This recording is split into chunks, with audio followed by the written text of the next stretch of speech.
So what got you into punk rock? Sex Pistols. I heard the Sex Pistols, and it was a game changer. Coming from the Bay Area, especially the East Bay in the 60s and the 70s, it was all, I mean, there was great music. It was all R&B and soul and disco. But when I heard the Sex Pistols, it was a game changer. Cool. So what were the early basing like? Do you see many new wave or punk bands back then? What were the early? The area, Bay Area. Who were the early? You mean like pre-punk? I say, how was the Bay Area scene? Oh, growing up. the Bay Area scene was good. I mean, I think that there was it was small. I think all the scenes were small back then. You know, you had you didn't have a whole. You know, it was a small scene. Everyone knew everybody. You know, there was the East Bay and there was the San Francisco.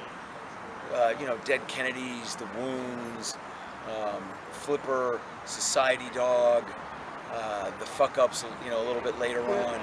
But we all knew everybody, you know, and everybody hung together because it was dangerous, you know, to be a punk rocker back then. You know, you walked around, I had my ears pierced when I was a freshman in high school, and I would get jumped regularly just for having my ear pierced, you know, and so we all, it took a lot of heart, you know, to be a punk rocker, because you knew you were going to be a target, and we all hung together, and the music was far more eclectic than you know it became. Everything kind of got genred to death, but back then there was what was considered punk rock was a huge blanket. You know, it was so many different kinds of bands, so many influences, you know. Which I think that got lost over the years, you know. So you got any cool San Francisco soul stories, like the Misfits? Is everybody talking about? Everybody, the Misfits show story. That's a great story, you know. I wish I could, because that one's been told a lot. I wish I could think of another good. Well, here, this is because the Misfit that story's been told, you know. But there was a show at the California Hall. It was Susie and the Banshees and DOA. And Susie and the Banshees, they'd come through, I think, before. That was the first time I saw Susie and the Banshees. But slam dancing had actually, like, become a thing, you know, before it, like, this was, I don't know, maybe 80 that this show happened. And so DOA plays, and we're going off, you know, and then Susie and the Banshees comes on, and they start playing, and we're you know, there's like people are slam dancing, you know, to Susie and the Banshees, and she keeps stopping the show. She's like, stop it, stop fighting, and we're like, fuck you, we're not fighting, you know. And they stopped the show like 10 times because they thought that it was just like a big brawl out there. And she kept yelling at stop fighting. We kept yelling at her, fuck you, just keep playing, you know. And we ended up like tearing the seats out. We just destroyed California Hall, you know. But it was because, you know, it was like slam dancing was the new thing. You know, people were just going off, you know. So how did you end up in New York in the early days? How did I end up in? The first time I'd hitchhiked from DC. I was on felony probation from a GTA when I was 13, and I'd been sent to DC with a group of other juvenile delinquents and these regular kids, and we'd all gone to DC to visit the government, you know, and like see what the government was all about. So we're there for a week. They all went back home, and I cut out and bailed, and I hitchhiked to New York. And so that was the first time. Like, I had a girl I knew who was going to NYU, so I went and crashed at her dorm at NYU, and she was, you know, like an older punk rocker. She was, because I think I was 14 or around there. She was 18 or 19 because she was going to college. She just started, but she knew like Max's Kansas City, CBGB's, the bars. And back then, even though I was like 14-year-old kid, in New York, you walk into, I didn't give a shit, you know. And so went to Max's Kansas City, met Harley. He'd just come off tour with the Stimulators. He was like 13 or something. He was, I think, even younger than me. We look at each other like the two little kids in a bar. We're like, "What are you doing here? Like, what are you doing here?" You know, we start talking, and so that was went down to St. Mark's, you know, and I met a lot of people on that trip. You know, like Cherokee, who later sang for Cause for Alarm. Booby, he was a staple on the Lower East Side back then, and Lazar, who I found out, you know, she's dead, rest in peace. Jimmy Gestapo, you know, just a bunch of people from the Lower East Side that trip. So then when I started coming out regularly, you know, I made friends. Cool. So at that Staten Island show, that crazy with the Dead Kennedys. and Eugene, Eugene from Whipping Boy. I was maybe 16 by then or 17, but I was coming out regularly because I'd been brought into the Northern California acid family. So I was selling acid, and they were having me run acid to the East Coast, and so I'm in New York, and Dead Kennedys. That was a sick lineup too. Yeah. We're playing in Staten Island, and so we all went to take the Crucial Cruise to Staten Island, and I get to the ferry building because all the punk rockers in Manhattan are all going down to take the same boat over. You know, there's probably like 60 punk rockers on the Staten Island ferry going to the show, but there's Eugene from Whipping Boy.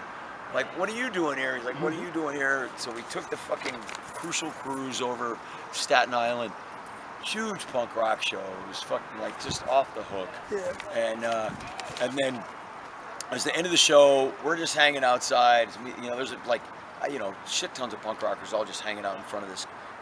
It was like it was a big venue, and we're hanging out front, and all of a sudden, somebody comes running around the corner. Hey, they're fucking beating up my buddy, and so we take off running around the corner, and Eugene, he's a little faster than us, but he's in front, and he's a pretty big dude too. But there's like these guys. They look like they're right out of Saturday Night Fever. They're like beating up some punk rock kid because he's a punk rock kid.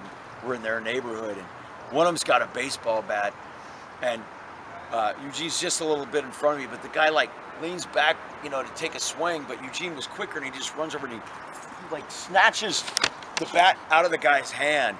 The guy's like, I give, and Eugene goes, you give blood, and just starts, and then we just start fucking mopping him, you know. Yeah. No, that was an epic night, you know. Okay. So compare Sammy Town today to Sammy Town of the 80s.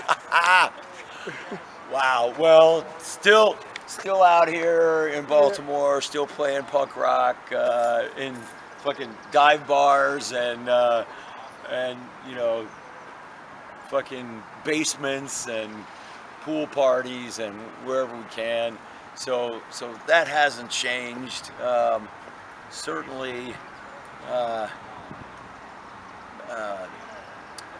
don't get fucked up anymore. Yeah. You know, stopped doing that a long time ago because it just ended me up in some gnarly spots. You know, I think that the reasons that I became a punk rocker back then, when I was, you know, a 13-year-old kid, they're still the same. You know, the world is fucked up. You know, the world is a fucked up place, you know, and it fucking pisses me off. You know, and I'm still pissed off, you know, and still wish things would change, you know. Cool. So how do you feel about Metallica and Nirvana covering a song? I mean, so it's like too bizarre, you know. Like you know, Metallica not so much because we all fucking ran together, you know. Like the East Bay scene was a crossover scene super early on.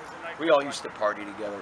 We never played shows, but like Fang and Exodus played together. You know, there was a club, Ruthie's Inn in Berkeley, and it was I think, you know, it was one of the earliest like crossover clubs, you know, that had punk and metal shows that, you know, all the time, you know, where we'd play together, you know, so we all,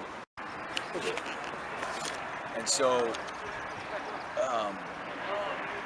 I think it's more it blows my mind that bands could get that big that were influenced by us, which is I don't know. It still blows my mind. Yeah. You know?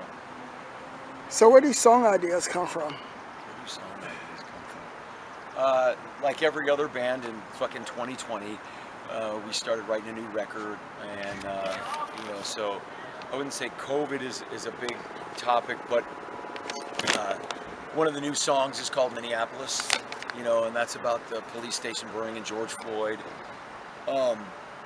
Fang historically wasn't a particularly political band, but I think that is not the case anymore, much so.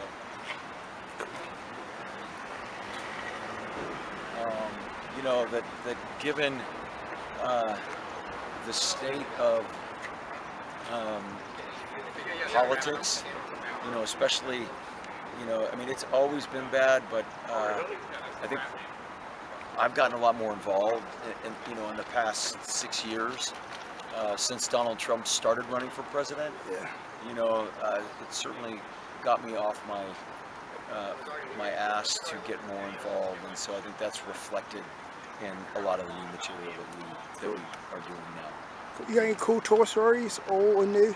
What's that? You got any cool tour stories? Cool tour stories.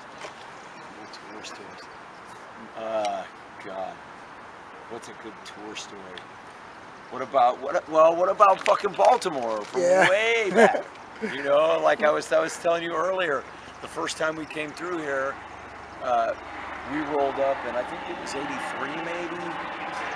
We roll up, and it's this fucked up loft, and there's this guy. I was gonna say old guy, but at the time, Jules was probably like 30.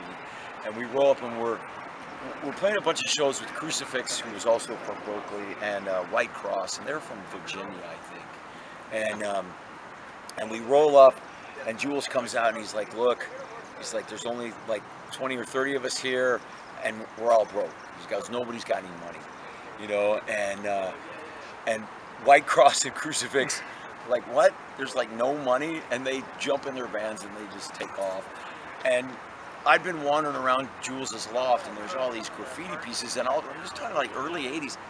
Graffiti hadn't come to California yet, but it was in the East Coast. It was like fucking blown up huge, and so I'm looking at all this graffiti in this warehouse, and I'm like, "Who does this graffiti?"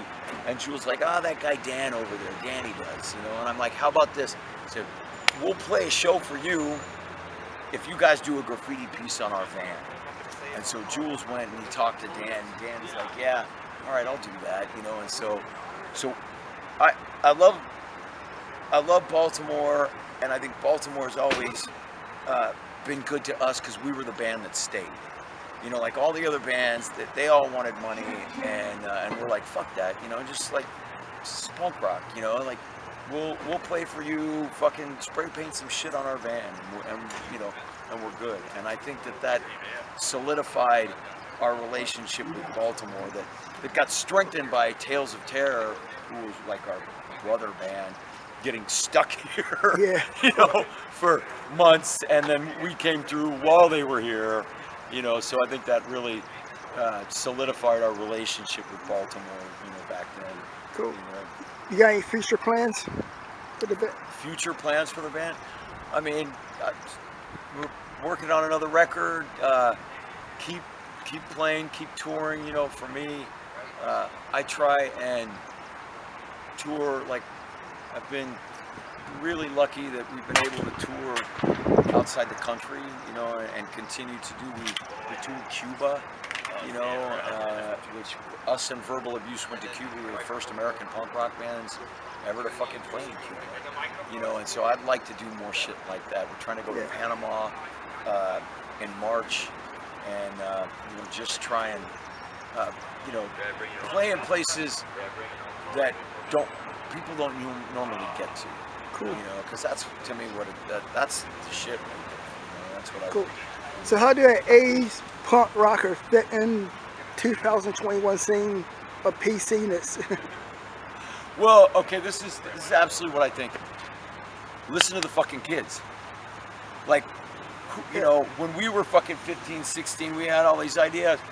Like, some guy's in his 50s, like, fuck that guy.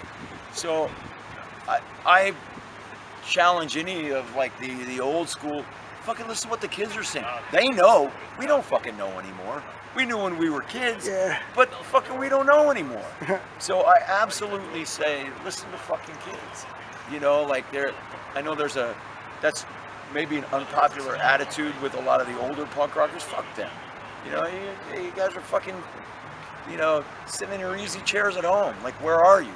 Yeah. You know, if it's the kids, that's who we gotta listen to. You know, that's where change comes from, not from some fucking old guy like me. You know, so I'm out here to connect with the young people, to listen to the young people, to support the young people. Because they're the ones that fucking matter. You know. Cool. Any last words? I think those were good last words. Cool. Listen to the fucking kids. You know, play punk rock. Go out there and fucking, you know, pay attention. You know? Cool. Thanks.